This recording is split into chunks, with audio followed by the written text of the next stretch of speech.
we will talk about that. We will talk about, do you have independent contractors, employees, how many? I'm Maud Leger, and this is the Realtors Conspiracy Podcast, where we crack the code to real estate success. Learn from top realtors, entrepreneurs, and innovators about how to grow your business as we discuss real estate success stories, mindset, processes, motivations, and the key to their success.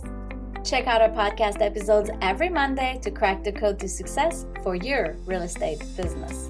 Welcome to part 2 of our mini-series helping realtors navigate the benefits of incorporation, from financial planning to corporate and employment law. Each week, we will have one of these professionals speak about their particular area of expertise. This week, we are speaking with Antonio Urdaneta from Workplace Legal about employment law for realtors in today's environment. How to plan, empower, and grow your team while having clear expectations and clarity between you as the business leader and your employees. So let's get to my chat with Antonio.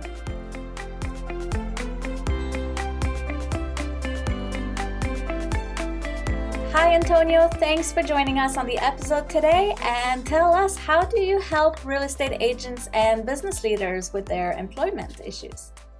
Thank you, Maud, and thank you for having me, to your audience for allowing me to just say a couple of things that are pretty much boring for everybody, but very exciting for me.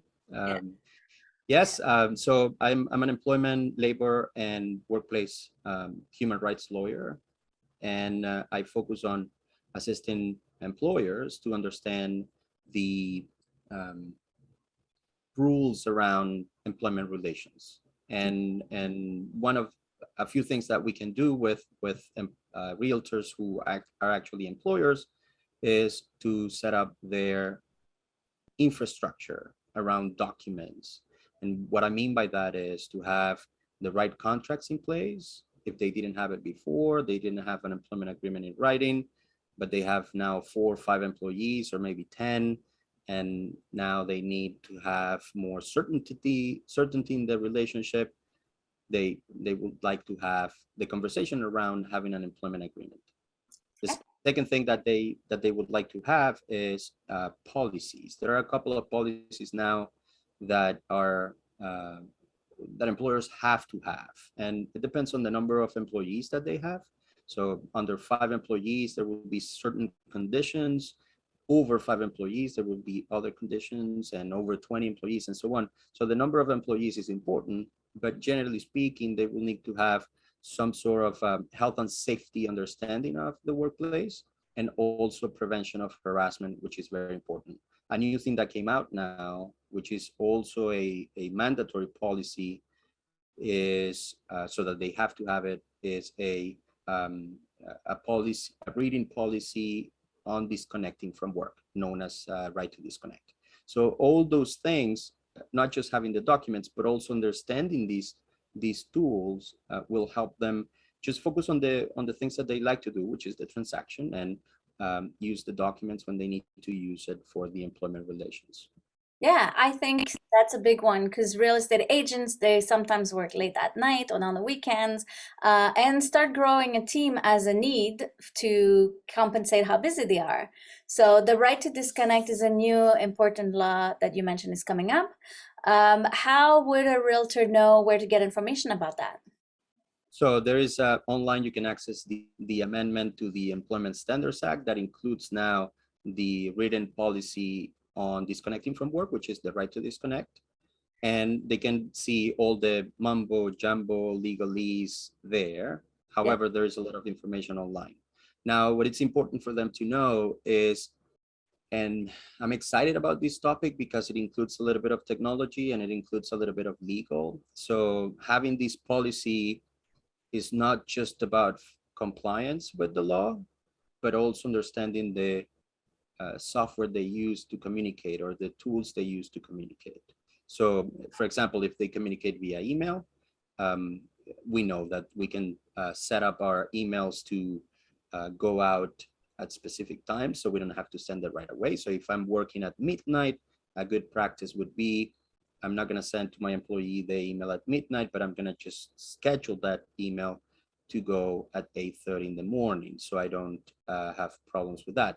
But that's a simple example. It could be if you have a group messaging platform like WhatsApp or Teams or whatever that is, you need to be careful on how you communicate. When, not so much how, but when do you communicate based on those software?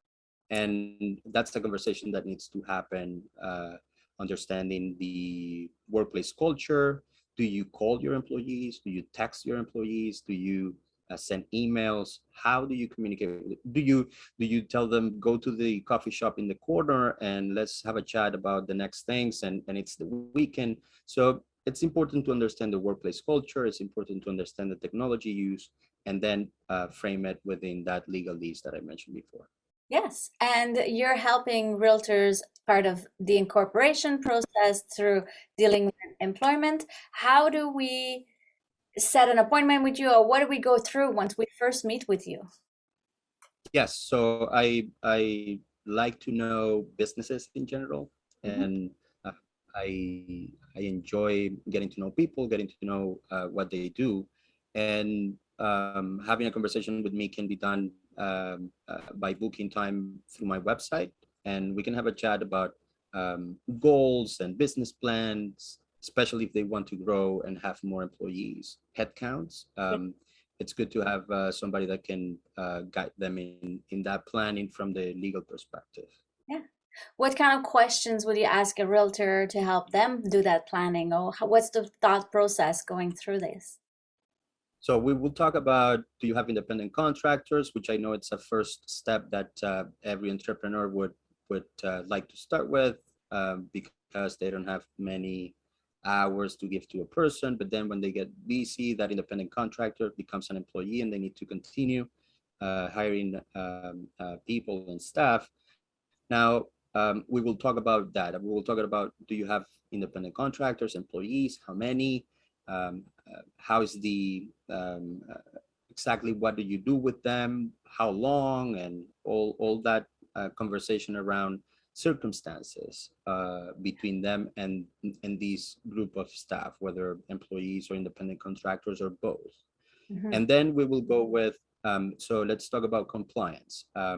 Do you know about these particular rules? Do you have them? And I mean, at the beginning, I understand that these things may be uh, confusing and complicated, and probably they didn't hear about this before, and they're in the law, but they unfortunately they didn't hear about this before. So we walk through without judgment. We walk through, do you have them? No, I don't have them. And so we can build some conversation around that, then we build a structure around that, and then I get to know the business, and then we can talk about how do we want to engage, having the right tools in place. Yeah. How long would you say the process is once we come and meet with you until we have documentation completed? It depends on how many employees, and I adapt to the business's budget and needs. But I would say that under 90 days for a small business, we can have all these documents in place, given to the employees, the things that need to be given to the employee, and also follow-up conversations. Fantastic. That is great. It seems like you're really helping with the conversation between the realtor and the employees to make sure everybody's on the same page, I think. It's an expectation management ru- environment. Yeah, yeah, that's great. At what point in the process should a real estate agent contact you? Oh, at first, when they want to start hiring maybe independent contractors, or once they as they build their business and their career? I think it would be great if they're thinking about retaining an independent contractor, just to know the difference between an employee and independent contractor, because that difference is blurred, and people can just cross the line without knowing. If that didn't happen, if a realtor starts to see that the hours of the independent contractor are increasing, Yeah, then we need to have the conversation, because it may be just crossing that line into an employee. yeah, And then if you want to retain an employee, it would be good to have a strong contract to retain that employee at the beginning. And then we can talk about, if it's just one employee, we can talk about what are the things that you need to have in place. Remember the policies that I mentioned before. For Yes. example, the right to disconnect, it doesn't apply to employees under 25 employees. Sorry, it doesn't apply to employers under 25 employees. So if Got you it. have 1, 2 employees, maybe you don't need to have that one. Hmm. Yeah, I think as the real estate agent would grow their team, then they would be adding more policies, more safety policies as well.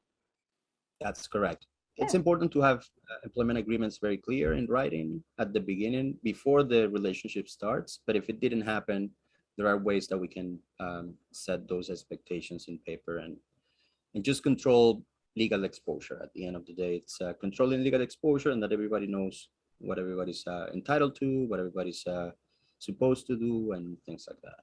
I love it. That's great. Great to have clarity. It's Thank clear you. as mud. Yeah. Thank you so much for sharing all of this. I'm sure that is very, very helpful. Tell us again, where do we find you, your website, and contact info?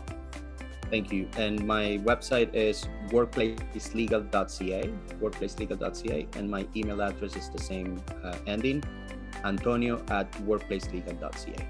Thank you. Fantastic. Yeah, thank you very much. Thanks for coming today.